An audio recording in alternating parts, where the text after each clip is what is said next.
it's not just that we're trying to go green. I mean, our administration signed an executive order saying by 2030 we'll be 50% green, and 2080 50 or 80% green, 2050 Yeah. 80% green. And so you're right. Not It's only not only going green do you need the natural resources, but most of that stuff is found on the Eurasian continent, in Indonesia and yeah. in China. The rare earth metals, the copper, the cobalt, the zinc, the nickel, all that It's stuff. The majority of all of those deposits are found over there. We haven't thought this through very it's well. not That's realistic.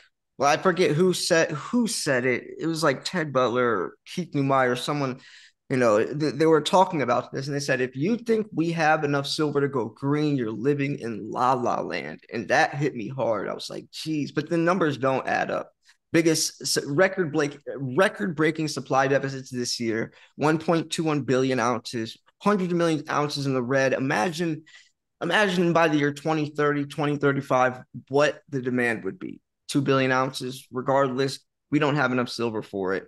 And once people realize that, truly realize that, or big tech realizes that, I feel like the producers will turn into the consumers and the consumers will turn into the producers.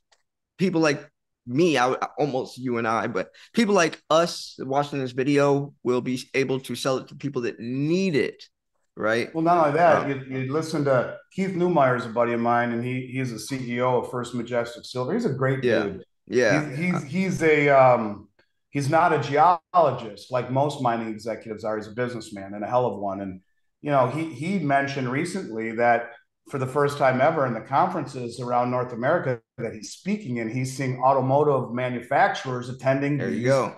these conferences, and they're trying to disintermediate the process and not go through the banks, or not go through the COMEX, but go directly to The the source. producers. And Yeah. that disintermediation is exactly because of the deficit that you're seeing. But here's an interesting one for you when you talk about how the East is going to get all the metal. There's something called arbitrage, and most people know what that means. For those who don't, that means if you have two different exchanges, one exchange is selling it for X and the other exchange is selling it for maybe X plus one or X minus one or two or three. And so you buy it on one exchange and sell it on the other, or vice versa. And that little bit you make, bing, bing, bing, bing, you do it by large amounts. You can buy a gazillion shares and make 1 cent on a gazillion shares, buying it here and selling it there. It's taking advantage of a discrepancy in price on different exchanges.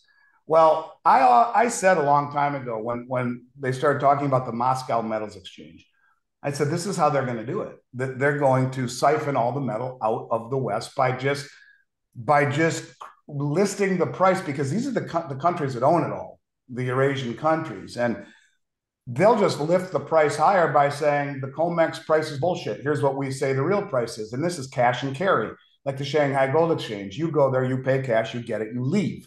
You don't, they have a futures market, but it's separate from the exchange. And so you could buy it and then walk away with it, basically, instead of it's a futures market here on the COMEX. It dominates the price instead of, yes, you can stand for delivery, but the majority of the volume, many, many, many, many, many times the physical delivery is the paper.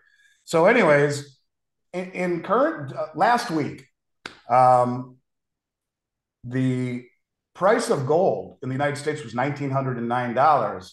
The price of gold in China on the Shanghai Gold Exchange was $2,020 US. $110 divergence, historic divergence, the biggest ever, 6%.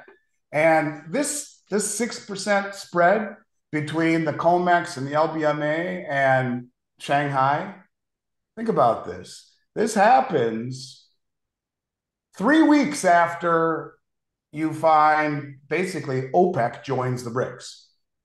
UAE, Iran, and Saudi Arabia, the big oil producers in OPEC.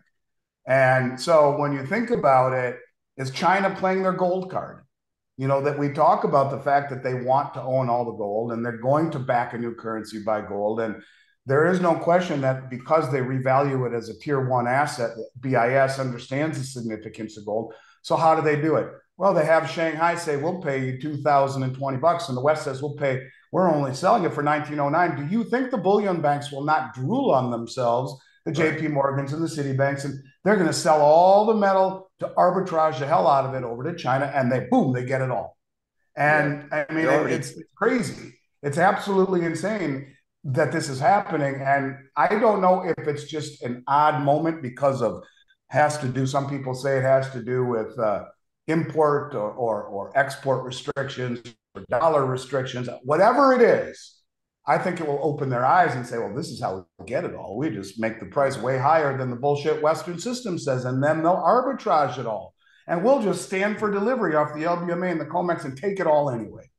And so we are entering that period of time where, yeah, it's going to disappear. One other thing I'd like, you mentioned Ted Butler, and I give him credit. You know, the guy has stick to itiveness. My sixth grade teacher always used to say, you need stick to itiveness. And whatever, I guess it's a word if you think about it, but I give him credit. He sticks to it as it comes to analyzing the Comex market. It's a tough game because it's the same thing.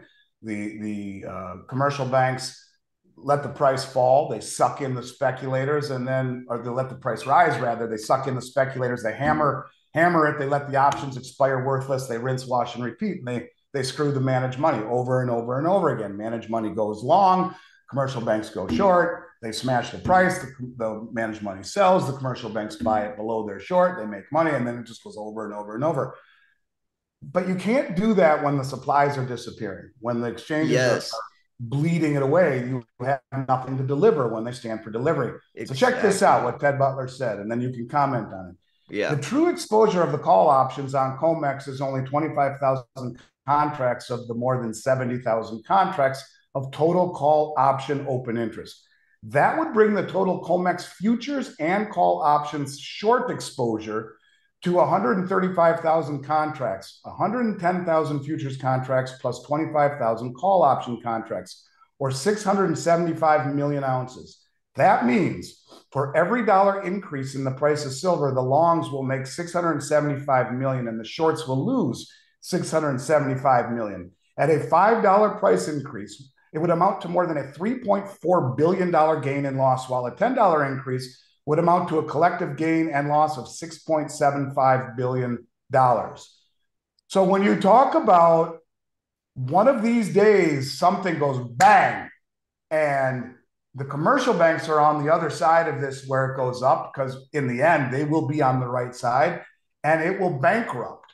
It will bankrupt these managed money traders. These hedge funds will go up in a blaze of glory as they have to cover those ounces, and there's not enough metal there to cover. If there's 675 million ounces, there's only fucking 40 million ounces in the registered category. Where do you come up with 635 million ounces of silver? I mean, I see some silver behind you right there. Maybe you could contribute towards the 635 million ounces. It would blow things up to a degree that I don't think people have any comprehension, because when you're short, your losses are unlimited. And as you're scrambling to cover and you have to find the silver to cover, what happens? It's extraordinary. And one of these days, Ted will be vindicated. One of these days, the fact that you have this kind of a concentrated short position in silver, which is more than any commodity ever traded, it's wrong. And something, it's not only that it's wrong, the question is why. And the why will work itself out because, again, you can only manipulate a market over time by pushing in the direction Boom. that it is. And the rest of the world is Boom. buying it. Ted Butler wrote a brilliant article about that. I like how he sticks to the fundamentals and he understands, like you said, the COMEX on inside out. He wrote this article breaking down why manipulation cannot overpower the fundamentals of low supply and high demand. Right. I gotta find that article and make an entire video about it because when I read it, it was so geniusly put together. Like he breaks things down so good, like what you just read. You said something though. You actually said a couple of things, and I wanted to break off into that. You mentioned how I could, for example, throw in, donate some of that silver to fill that because we don't have enough. I mean, COMEX is publicly came out and stated that they didn't have to. I mean, the numbers don't lie. But Executive Order 6102 by FDR, 1930, your gold is no longer owned by you. These 2 ounces of gold and this quarter ounce of gold, it's not mine anymore. That's it right It's there. owned by the Federal Reserve. And if you don't turn it in, you will pay a $10,000 fine, 10 years imprisonment, or both. And in Every time. 1933, $10,000 was worth millions of dollars today. Yes. Think about that. Right. Exactly. Yeah, exactly. Think about that. When the government has confiscated people's gold, and I made a video covering all the times throughout history. It's always in times of economic uncertainty, economic turmoil, or war. I've talked about the possibility of silver being confiscated, and it wouldn't be like the freaking FBI kicks down my door and just takes this. It would be something like we'll buy it at a set price, or as far as you have to turn it in.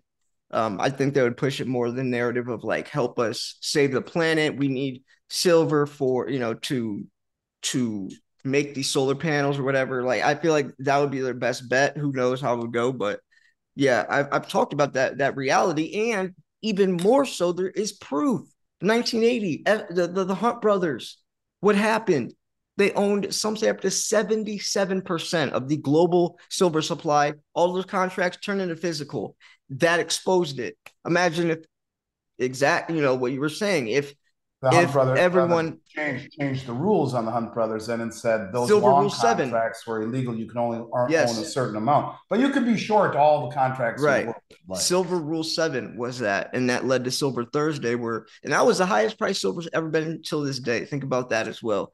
Like if you look backwards, and you know why the Hunt brothers got into silver because gold was illegal to own at that time. Gold was banned at that time as well. Like a lot of people, they don't know the history of this stuff. It's not that crazy. Like things have happened before. It's not. I feel like if someone talked about gold confiscation today, they'd be like, that would never happen. Or talking about banning silver, basically, that would never happen. But it's happened before. Like this stuff isn't that crazy. We're living in crazy times, so expect crazy things to happen. You know. so our governments would never lock us down, and there would never be a pandemic where we Right. had to wear masks, and there would. I mean, that's what 2020 taught me was that you can never say never. And the things that are happening around us, I mean, just with the the social fabric of this country, you know, I mean, I will just simply say we're not a unified country anymore. We're not the United States. We're very divided, and that to me is more disturbing than most of what the mismanagement of the world reserve currency and the brain dead monetary policy. It's more along the fabric of this country being ripped apart with such I don't know. I don't even know what the right word is to say. We're just not unified anymore, and Yeah. it's disturbing to me.